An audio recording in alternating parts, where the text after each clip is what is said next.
मेरा मानना यह है कि वह व्यक्ति दुनिया में सर्वाधिक धनवान है जिसके घर में उसके पिता जीवित है और उन पिता का सिर पर हाथ रखा हुआ है। इससे बड़ी दौलत किसी के पास कुछ हो नहीं सकती। मैं एक कविता पढ़ता हूँ बहुत गंभीर, कि पिता होते क्या है, कि पिता के संस्कारों की 12 घड़ी से ज़्यादा कुछ भी नहीं, उनकी मुस्कुराहट की घड़ी 2 घड़ी से ज़्यादा कुछ भी नहीं। मैं कितना भी कमा लूँ, कुछ भी बन जाऊँ दुनिया में, मेरी कीमत आज भी उनकी पगड़ी से ज़्यादा कुछ भी नहीं।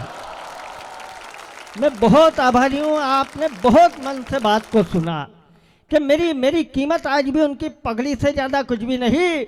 वो फटी किताबें, टूटी कलम, स्लेट पट्टियाँ याद आती है। साल भर रहता था जिनका इंतजार, वो छुट्टियाँ याद आती है। अब भी लड़खड़ा जाता हूँ चलते चलते कहीं किसी राह में, मुझे भगवान से पहले बस पिता की उंगलियाँ याद आती है।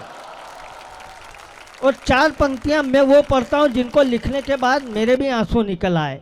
एक दृश्य अधिकतर हम लोगों ने बचपन में देखा होगा, मैंने मेरे जीवन में शायद इससे अच्छा कुछ न लिखा हो। पंक्तियाँ आपको सौंपता हूँ कि मुझे अब भी भगवान से पहले बस पिता की उंगलियाँ याद आती है। मेरे हर अच्छे बुरे काम उनके ध्यान में रहते थे, हम घर में नहीं उनके दिलो जान में रहते थे। और मैं नई जींस टी शर्ट पहन सकूं दिवाली पर, इसीलिए पिता मेरे फटी बनियान में रहते थे।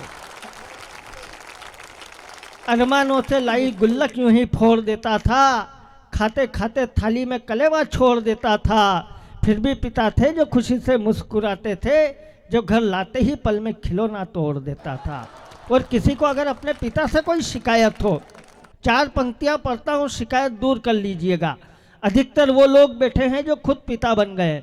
अपना बचपन याद कीजिएगा, अपने बच्चे का बचपन याद कीजिएगा, और एक टिप्पणी और साथ ले जाइएगा। मेरा मानना यह है कि अगर राजा दशरथ ने अपने बेटे रामचंद्र को 14 वर्ष का वनवास नहीं दिया होता तो रामचंद्र बहुत बड़े राजा तो बने होते, पर भगवान कभी नहीं बनते। बस इसी भाव से पंक्तियाँ सुनिएगा। पिता से कोई शिकायत हो तो दूर कर लीजिएगा कि मुझे लगता था कि पिता के फैसले कड़े होते हैं, पर कड़े फैसलों से हम पैरों पर खड़े होते हैं। और मैं पिता बना तब मैंने सचमुच ये महसूस किया, बच्चे बच्चे होते हैं, बड़ी मुश्किल से बड़े होते हैं।